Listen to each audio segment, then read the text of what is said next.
Hello বন্ধুরা, তোমরা সবাই কেমন আছো? আবারও চলে আসলাম আরেকটা স্বাদের রেসিপি নিয়ে। আজ আমি তোমাদের একদম অন্যরকম করে একটা আলু পরোটা বানিয়ে দেখাবো, যেটা তোমরা হয়তো আগে কখনো দেখোনি। তাহলে দেখে নাও। প্রথমে আমি এখানে 3টি সেদ্ধ করা আলু নিয়ে নিলাম। হাত দিয়ে আলুগুলা ভেঙে নিলাম। তোমরা চাইলে বেশি পরোটা তৈরি করলে বেশি আলু নিতে পারো। আমি এখানে 3টে মাঝারি সাইজের আলু নিলাম। দেখো আলুগুলা ভাঙ্গা হয়ে গেছে। এবার দিয়ে দিলাম স্বাদ মতন লবণ, আর দিয়ে দিলাম কুচানো পেঁয়াজ, কুচানো কাঁচা লঙ্কা আর কুচানো ধনেপাতা। সব কিছু দেওয়া হয়ে গেলে আরেকবার হাত দিয়ে ভালো করে মিক্সড করে নেব। দেখো বন্ধুরা, এখানে আমি আরেকটা কী নিলাম, নিয়ে নিলাম একটা সেদ্ধ করা ডিম। এইবার ডিমটাকে মাখানো আলুর সাথে গ্রেট করে দিয়ে দেব।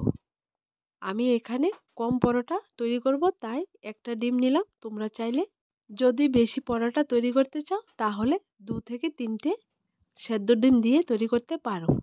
আরেকবার আলুর সঙ্গে ডিমটা হাত দিয়ে ভালো করে মিক্সড করে নেব।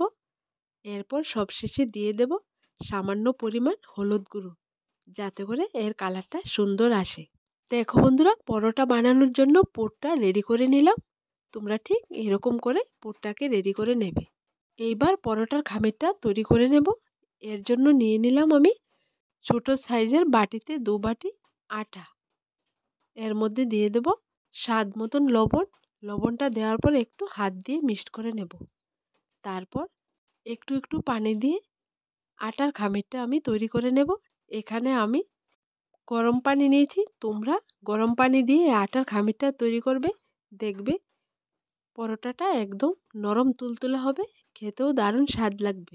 আমরা সকলেই আলুর পরোটা খেয়েছি, কিন্তু এরকম করে আলুর পরোটা যদি তোমরা না খেয়ে থাকো, আমার এই রেসিপিটা দেখে তোমরা একবার বাড়িতে ট্রাই করে দেখবে, দারুণ স্বাদ লাগে।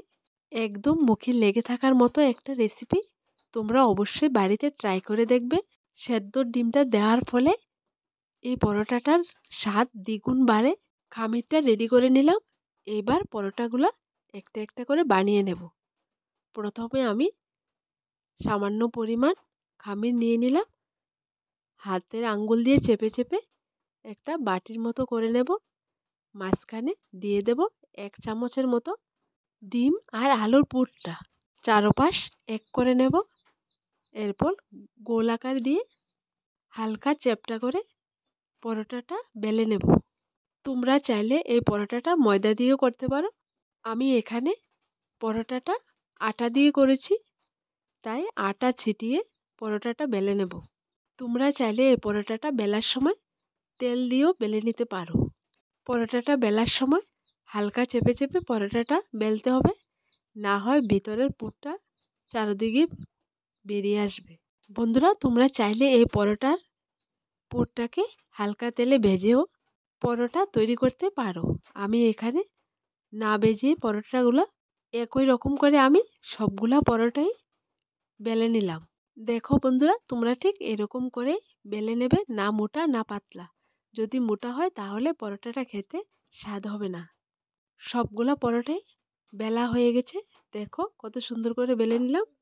এইবার পরোটাগুলো ভেজে নেব। ভাজার জন্য একটা চুলায় প্যান বসিয়ে রেখেছিলাম। প্যানটা গরম হয়ে গেছে। এইবার চা চামচে 1 চামচ রান্নার তেল দিয়ে দেব।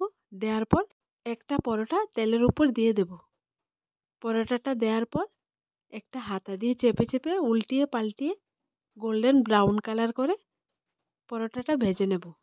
এইভাবে আমি সবগুলা পরোটাই ভেজে নেব। তোমরা দেখবে বন্ধুরা, পরোটাটা তেলের উপর দেওয়ার পর হাতা দিয়ে যখন চাপ দেবে, পরোটাটা কতখানি ফুলে উপরের দিকে উঠে। দেখো সবগুলা পরোটা ভাজা হয়ে গেছে। একটা পরোটা আমি তোমাদের ছিঁড়ে দেখিয়ে দিলাম। দেখো কতটা স্বাদের হয়েছে। তো বন্ধুরা, আমার রেসিপিগুলো দেখে তোমাদের যদি ভালো লেগে থাকে তাহলে আমার এই ছোট্ট চ্যানেলটাকে লাইক, শেয়ার এবং সাবস্ক্রাইব করে পাশে থাকা বেল বাটনটি অবশ্যই ক্লিক করে রাখবে।